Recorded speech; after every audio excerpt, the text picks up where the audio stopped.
Hello students, good morning to all of you. I am Gramir Yadav sir, physics faculty.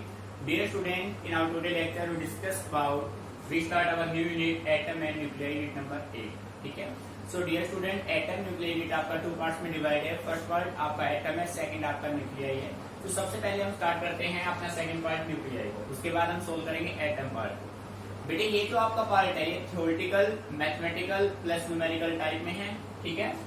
यहाँ से theoretical question भी आपसे पूछे जाते हैं और न्यूमेरिकल भी. तो इसलिए सबसे पहले थ्योरेटिकल से समझना है, उसके बाद आप न्यूमेरिकल को सोल्व करेंगे. ठीक है. तो बेटे सबसे पहले स्टार्ट करते हैं न्यूक्लियाई. न्यूक्लियाई में आपका जो फर्स्ट टॉपिक बनता है बेटे वो आपका बनता है composition of nucleus. Composition of nucleus. तो डियर स्टूडेंट बेटे अच्छी समझना. बेटे न्यूक्लियस की अगर हम बात करें, जो एटम है, एटम स्मॉलेस्ट पार्ट है. एटम किससे बना होता है? एटम बना होता है प्रोटॉन और न्यूट्रॉन से. उसके चारों रिवोल्यूशन करता है इलेक्ट्रॉन. एटम के काफी मॉडल आए. जैसे सबसे पहले एटम वर्ड दिया था जॉन डाल्टन ने. ठीक है. तो बेटे जॉन डाल्टन का मॉडल आया, फिर थॉमसन का मॉडल आया, फिर रदरफोर्ड का मॉडल आया, फिर नील्स बोर का, फिर स्क्रोडिंजर. यानी कि उसमें मॉडिफिकेशन होते आए. किसी ना किसी के मॉडल में कुछ कमियां रह गई थी तो नेक्स्ट किसी ने उसको सोल्व किया. ठीक है. अब हम बात करते हैं कंपोजिशन ऑफ न्यूक्लियस. बेटे जो अपना न्यूक्लियस है, न्यूक्लियस का कंपोजिशन कंप्लीट क्लियर हुआ था with the discovery of neutron by James Chadwick in 1932. ठीक है. So we can say that it is clear that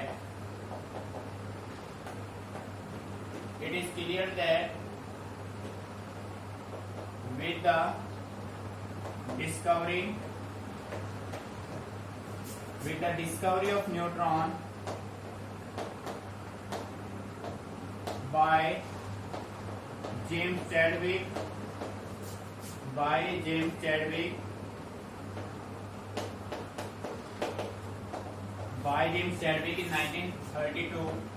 in 1932 that nucleus is made of proton and neutron. Proton and neutron. Proton are positively charged. Proton are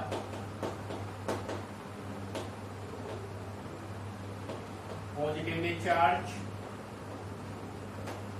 and neutrons are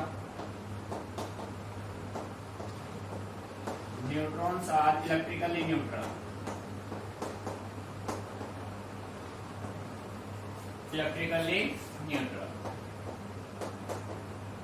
बेटे ध्यान समझिए. Proton का charge होता है positive और जो neutron होते हैं वो इलेक्ट्रिकली क्या होते हैं? न्यूट्रल.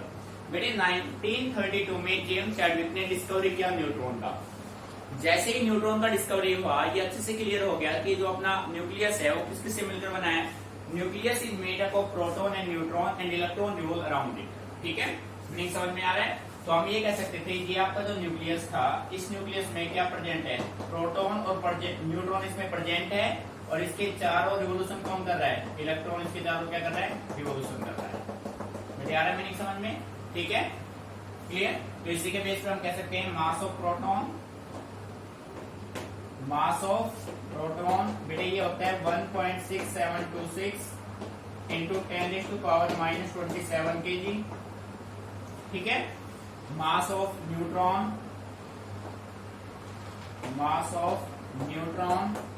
1.6749 into 10⁻⁻27 kg.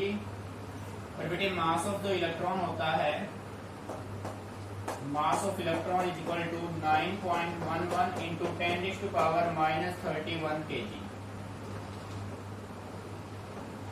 ठीक है.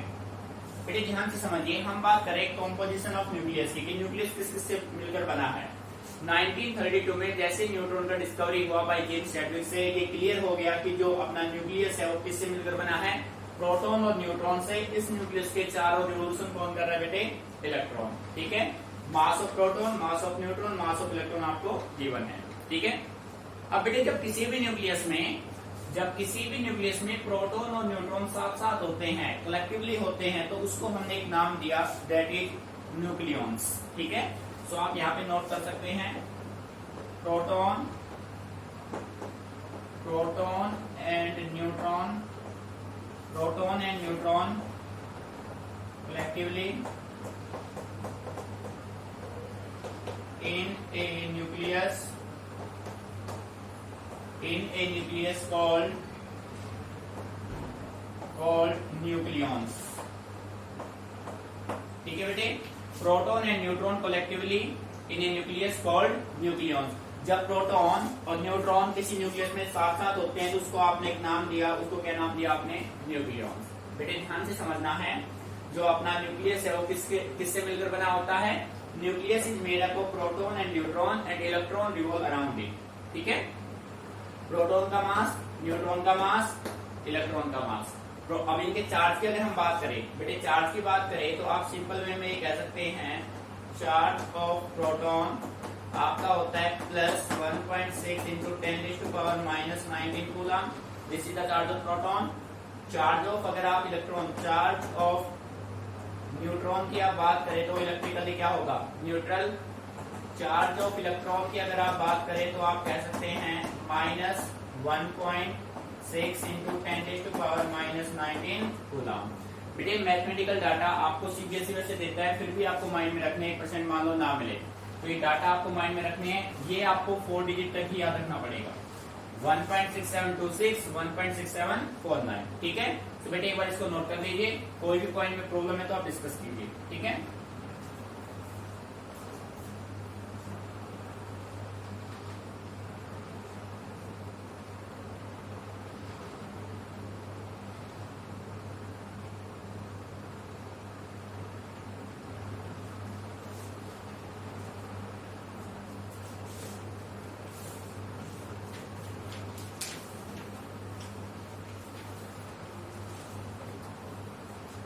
बेटे इसको रफ कर रहे हैं, यहाँ तो कोई प्रॉब्लम नहीं है ना?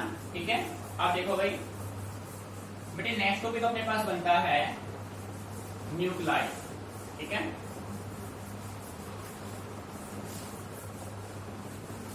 बेटे नेक्स्ट हेडिंग बना लीजिए न्यूक्लाई।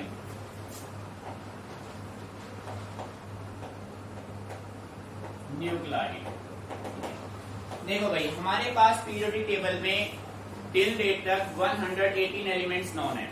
अब बेटे मान लीजिए आप इन 118 एलिमेंट्स में से किसी भी एक एलिमेंट का न्यूक्लियस ड्रॉ करना चाहते हैं, न्यूक्लियस बनाना चाहते हैं, तो बेटे जब आप किसी भी एक एलिमेंट का न्यूक्लियस बनाएंगे तो उसका नाम होगा न्यूक्लाइड।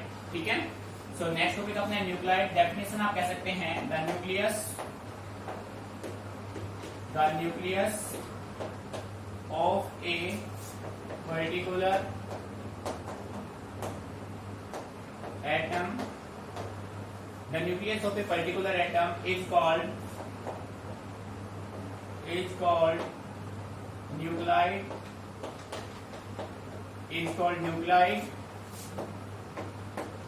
It is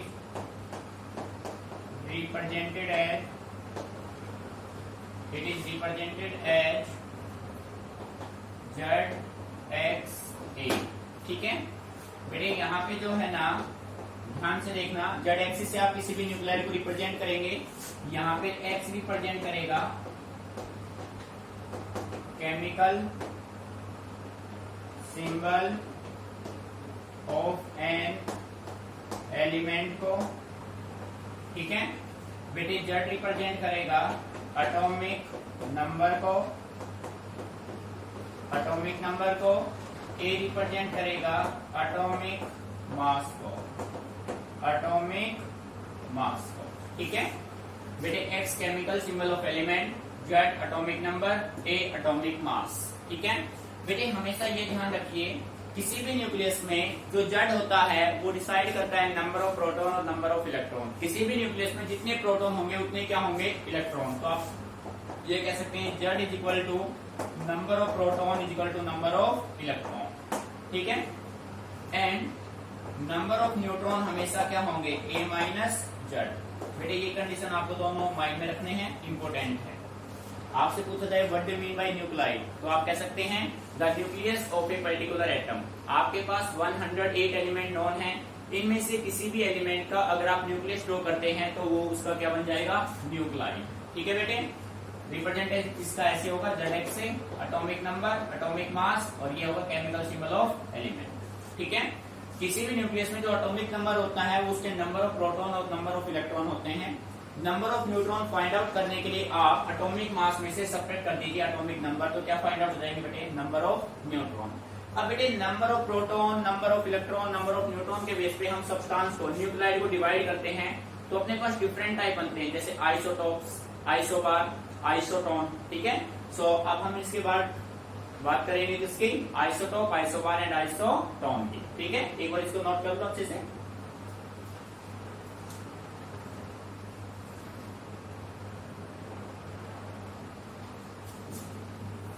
देखिए बेटे,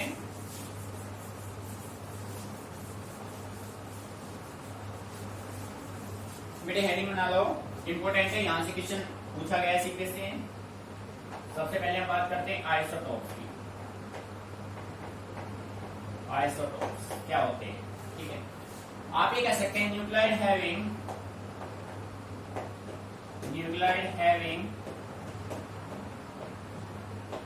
सेम एटॉमिक नंबर, बेटे ध्यान से समझना, same atomic number Z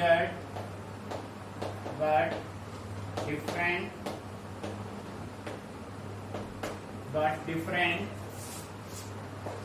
atomic mass number A are called isotopes।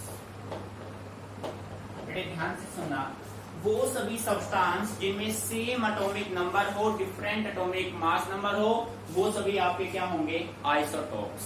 Meaning समझ में आ रहा है?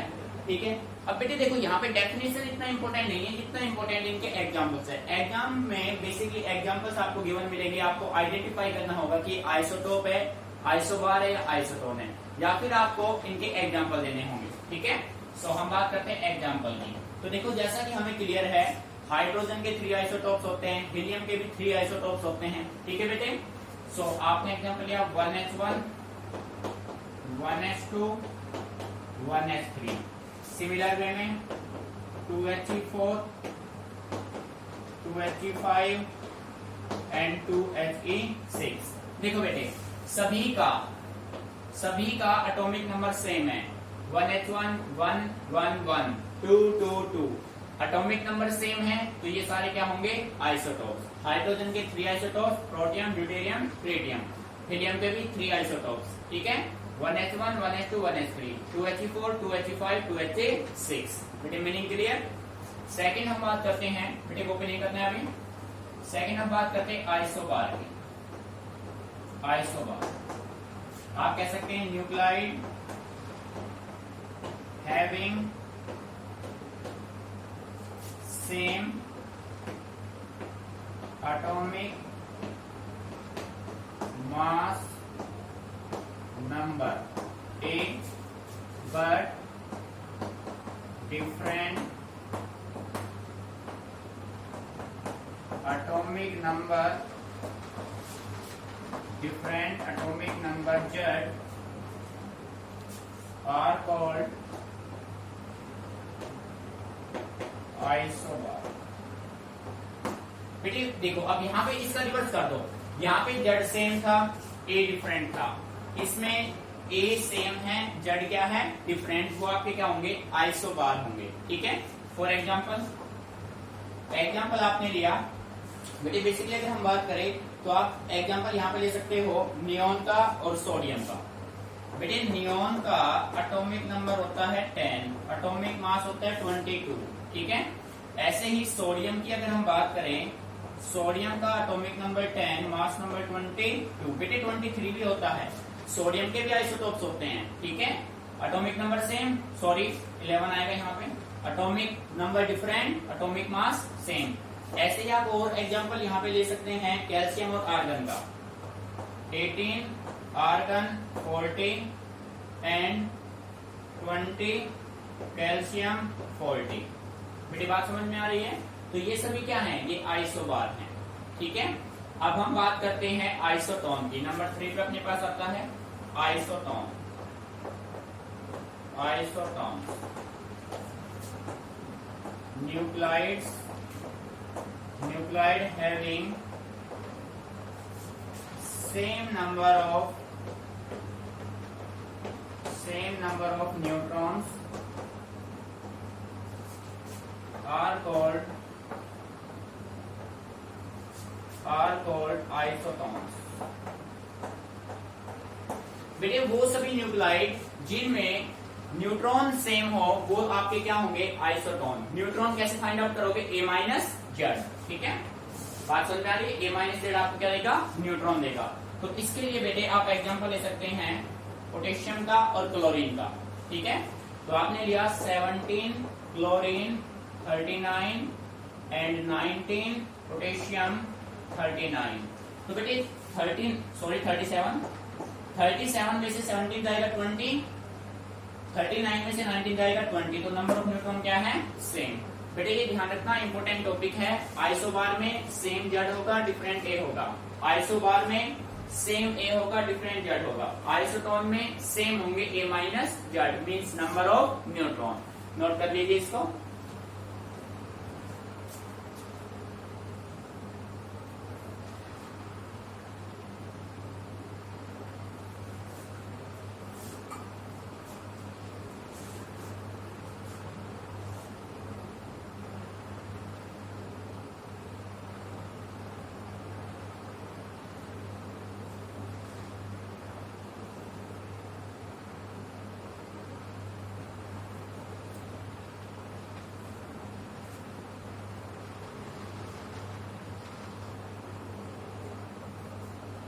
ठीक है बेटे, रब कर रहे हैं इसको, कोई प्रॉब्लम नहीं है ना? बेटे मेन है एग्जाम्पल से अच्छे से नोट कर लेना। ठीक है, आप देखो भाई बेटे नेक्स्ट हेडिंग आप बना लो 1 एटॉमिक मास यूनिट। हेडिंग बना लीजिए। +1 में फिजिक्स में आपने इसको स्टडी किया था, फिजिकल वर्ल्ड मेजरमेंट में। 1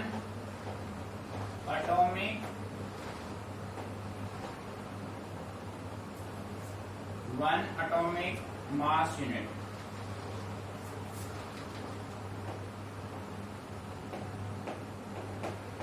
बेटे शॉर्टकट में आप इसको कह सकते हैं AMU। ठीक है, बेटे डेफिनेशन की हम बात करें तो आप सिंपल वे में कह सकते हो 1 एटॉमिक मास यूनिट में बी डिफाइंड एज या is equal to the 1/12 of the mass of 1 atom of carbon 12। ठीक है बेटे, कार्बन के भी 3 आइसोटोप्स होते हैं। अब इन तीनों आइसोटोप में से 6 कार्बन 12, 6 कार्बन 13, 6 कार्बन 14 में से हम ओनली कार्बन 12 की ही बात करते हैं। ठीक है, सो आप लिखिए यहाँ पे डेफिनेशन कह सकते हैं 1 AMU is equal to the 1 AMU is equal to the 1/12 of the mass of 1 atom of carbon 12। Carbon 12 means carbon का वो आइसोटोप जिसमें एटॉमिक नंबर क्या हो बेटे? एटॉमिक मास क्या हो? 12 हो। ठीक है, तो मैथमेटिकली आप कह सकते हो 1 AMU is equal to 1/12 into mass of carbon 12 atom. बेटे जब इसको मैथमेटिकली आप सोल्व करेंगे तो आपके पास 1 AMU की जो न्यूमेरिकल वैल्यू आएगी वो आएगी 1.66 इंटू 10 की पावर -27 kg। ठीक है, इसको नोट करना है अच्छे से, ये याद रखना है आपको। 1 एटॉमिक मास यूनिट की मैथमेटिकल वैल्यू होती है 1.66 इंटू 10 की पावर -27 kg। मीनिंग समझ में आ रहा है? ठीक है बेटे, इसी के बाद बेस पे हम बात करते हैं रिलेशन बिटवीन या एनर्जी इक्विवेलेंट टू 1 AMU। ठीक है, एक बार इसको नोट कर लो आप।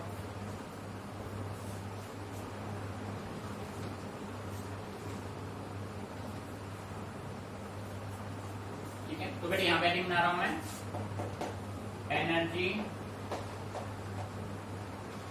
Equivalent to 1 AMU। ठीक है बेटे, हमें फाइंड आउट करना है energy equivalent to 1 AMU। Clear, important है, फैक्चुअली याद रखना है। कैसे होगा बेटे, according to Einstein mass energy equivalence हमें अच्छे से क्लियर है, E अपना किसके बराबर होता है, mc²। According to Einstein mass energy equivalence energy equal to mc²। So dear student, M mass अपने पास गिवन है 1.66 into 10⁻⁻27, C speed of light 3 into 10⁸, और इसका क्या कर दो, स्क्वायर। ठीक है बेटे, ये जो एनर्जी आपको मिलेगा ये किसमें मिलेगा, जूल में मिलेगा। किसमें मिलेगा, जूल में। हम इस जूल को किसमें कन्वर्ट कर ले, इसको इलेक्ट्रॉन वोल्ट में कन्वर्ट कर लेते हैं। बेटे ध्यान समझना, जूल में है, जूल से किसमें डालना है, इलेक्ट्रॉन वोल्ट में। तो आप क्या करो, E इक्वल टू 1.66 10⁻⁻27, 3 का स्क्वायर 9, 16 बाय 1.6 into 10⁻⁻19। अब ये रिजल्ट किसमें आएगा, इलेक्ट्रॉन वोल्ट में आएगा। ठीक है बेटे, जब आप इसको कैंसिल आउट करेंगे तो आपका रिजल्ट मिलेगा 931 into 10⁻6 इलेक्ट्रॉन वोल्ट।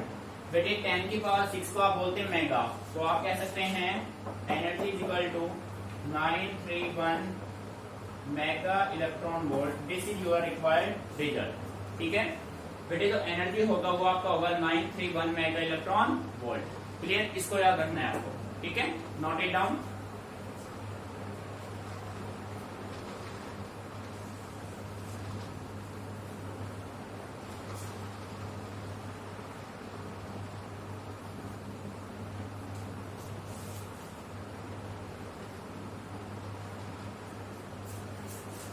बेटे नेक्स्ट हेडिंग बनाओ। बेटे अब हम बात करते हैं, जो न्यूक्लियस आपने बना लिया उस न्यूक्लियस का साइज क्या है, what is the size of nucleus. ठीक है, देखो भाई बेटे, बेसिकली न्यूक्लियस शेप में कैसा है भाई, न्यूक्लियस बेसिकली शेप में कैसा है, स्फेरिकल है। तो बेटे स्फेरिकल साइज निकालना है तो साइज मीन्स क्या होता है, उसका रेडियस। ठीक है, अगर आपके पास रेडियस की वैल्यू आ गई तो उसका साइज फाइंड आउट हो जाएगा। तो हेडिंग बना लीजिए, साइज ऑफ न्यूक्लियस। देखो बेटे ध्यान से, एंड अब हमने मान लिया कि जो न्यूक्लियस का शेप है वो कैसा है बेटे, स्फेरिकल है। बात समझ में आ रही है। तो आप ये कह सकते हैं volume of nucleus, volume of nucleus वो डायरेक्टली प्रोपोर्शनल होगा एटॉमिक मास नंबर के, एटॉमिक मास नंबर के। अब बेटे वॉल्यूम ऑफ न्यूक्लियस शेप इसका कैसा है, स्फेरिकल। तो 4/3πr³। प्रोपोर्शनलिटी का साइन इसके होगा a के। ठीक है भाई, अब मैं ये मान लेता हूं, यहां से ध्यान से देखना, मैंने इसको कांस्टेंट मान लिया। बेटे ध्यान से समझना, मैंने इसको कांस्टेंट मान लिया। जब मैं इसको कांस्टेंट मान लेता हूं तो r³ प्रोपोर्शनल किसके होगा, a के। समझना भाई ध्यान से, कभी बाद में कुछ दूसरा कहां गया। 4/3π मैंने कांस्टेंट मान लिया तो r³ प्रोपोर्शनल a के रहेगा। जब बेटे ये पावर इस साइड जाएगा तो ये कुछ इस वे में हो जाएगा, a⁻1/3। अरे हाँ या ना, यहाँ पे जो क्यूब था वो यहाँ पे 1/3 हो जाएगा। क्लियर। अब बेटे हम इस साइन को रिप्लेस करेंगे। जब आप कभी भी डायरेक्टली प्रोपोर्शनल के साइन को रिप्लेस करेंगे तो आप यहाँ पे कांस्टेंट यूज करेंगे, और कांस्टेंट मैंने यूज किया r = r0 a⁻1/3। बेटे यहाँ पे जो r0 है ना, इसको हम बोलते हैं एम्पिरिकल कांस्टेंट, एम्पिरिकल कांस्टेंट। ठीक है, और बेटे इस कांस्टेंट की न्यूमेरिकल वैल्यू होती है 1.1 into 10⁻⁻15 मीटर। ये ध्यान रखना भाई, परमानेंटली 1.1 into 10⁻⁻15 मीटर। r0 मीन्स एम्पिरिकल कांस्टेंट की वैल्यू होती है। This is the size of nucleus. क्योंकि बेटे हाइड्रोजन के लिए आप लेंगे तो इसकी वैल्यू 1 हो जाएगी, तो ये अपने पास हो जाएगा, या इसको आप 1 फर्मी भी कह सकते हैं भाई। ऑर्डर ऑफ मैग्नीट्यूड में +1 में आपने स्टडी किया था, the size of nucleus is 1 Fermi. बेटे 1 फर्मी की वैल्यू होती है 10⁻⁻15 मीटर। तो इसको नोट कर लीजिए। ठीक है,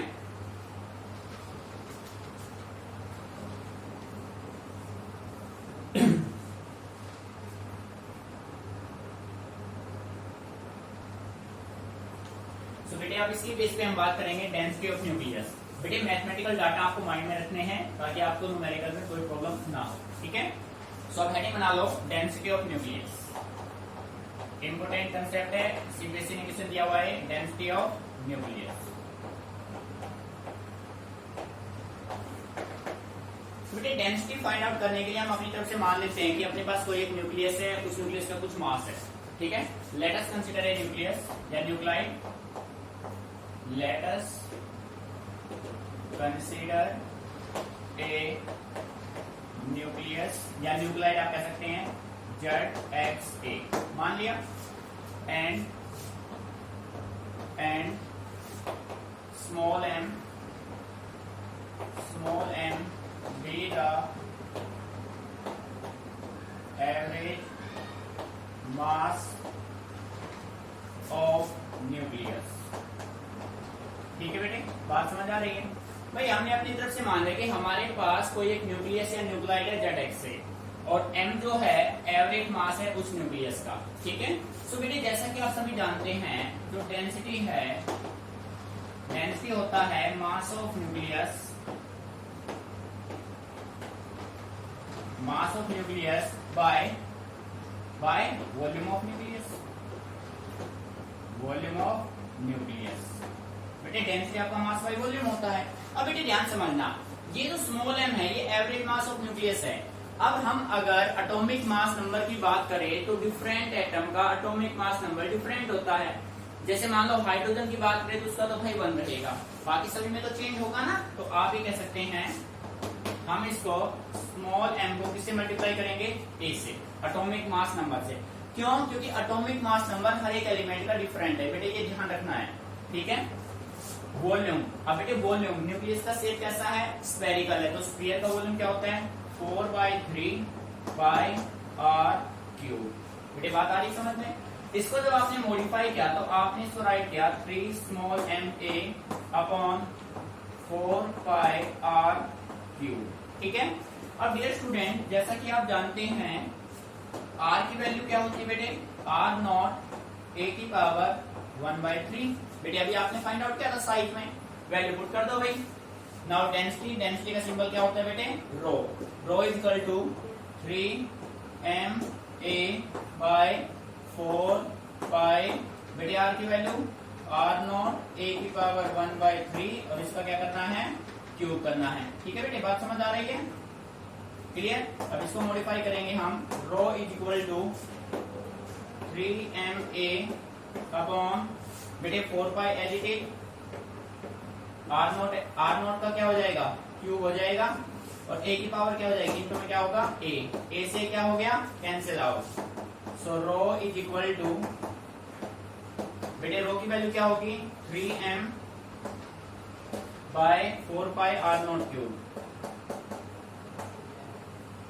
ठीक है बेटे। ध्यान समझो भाई, रो था 3m अपॉन 4 पाई, आपने यहाँ पे r की वैल्यू पुट की r0 a की पावर 1/3, इसका क्यूब करेंगे तो r0 का क्यूब, a की पावर 1/3 को मल्टीप्लाई करेंगे 3 से 3 कैंसिल, a बचेगा, a से कैंसिल, ये रिजल्ट। अब न्यूमेरिकल वैल्यू, ये जो आपका स्मॉल m है mass of nucleus is 1 atomic mass unit है, ठीक है। तो बेटे आप कह सकते हैं rho is equal to 3 into 1.66 10 to power -27, 4 pi 4 into 3.14 into r0, बेटे r0 की वैल्यू क्या थी 1.1 इंटू 10 टू पावर -15 और इसका क्या करेंगे क्यूब। जब बेटे इसको आप सोल्व करेंगे ना तो डेंसिटी आपको मिलेगा 2.98 इंटू 10 टू पावर 17 किलोग्राम पर मीटर क्यूब। बेटे आपको एक चीज क्लियर कर देता हूँ मैं यहाँ पे, जब आप एनसीईआरटी में चेक करेंगे ना तो एनसीईआरटी में आपको यहाँ पे 2.2 गिवन मिलेगा, डेंसिटी ऑफ न्यूक्लियस एनसीईआरटी में आपको मिलेगा 2.2, बट फर्दर जब हमने इस पे स्टडी किया तो वो रिजल्ट वहाँ पे गलत है, रॉन्ग लिखा हुआ है। एक्चुअलिटी में जो न्यूक्लियस का डेंसिटी होता है बेटे वो 2.98 इंटू 10 की पावर 17 होता है, बात समझ आ रही है। रिजल्ट आपको ये फॉलो करना है 2.98। अब देखो भाई आपने देखा डेंसिटी बहुत ज्यादा है, 10 की पावर 17 बहुत ज्यादा वैल्यू है, तो आप ये कह सकते हैं the nucleus is densely packed. Nucleus कैसे पैक्ड है बेटे, डेंसली पैक्ड, ठीक है। अच्छे से नोट कर लो, कोई भी पॉइंट समझ में नहीं आ रहा तो आप डिस्कस कीजिए, समझ के करना है, इंपॉर्टेंट टॉपिक है बेटे आपका ये, ठीक है, note it down.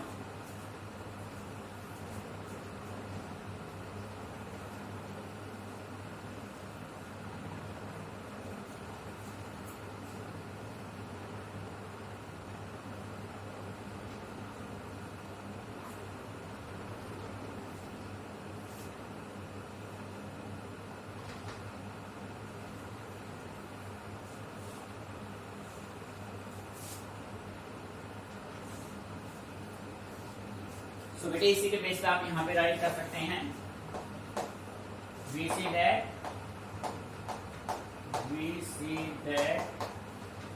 the density of nucleus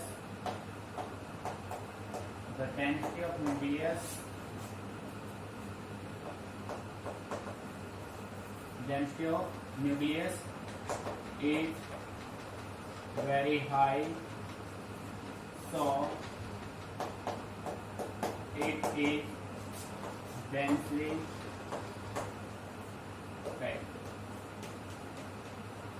ठीक है बेटे, जो न्यूक्लियस है उसका डेंसिटी बहुत ज्यादा है, न्यूक्लियस का डेंसिटी बहुत ज्यादा है तो हम कह सकते हैं डेंसिटी क्या है, पैक्ड। ठीक है, अच्छे समझ के करना है बेटे। ये क्यों आया, क्लियर है ना? क्योंकि m एवरेज मास है न्यूक्लियस का, a से मल्टीप्लाई क्यों किया? क्योंकि atomic mass number different element के डिफरेंट हो गए, तो जिसका भी आपको डेंसिटी निकालना होगा उसका आप a रख सकते हैं। ठीक है, तो इसके बेस पे आपने कैलकुलेशन किया, क्लियर?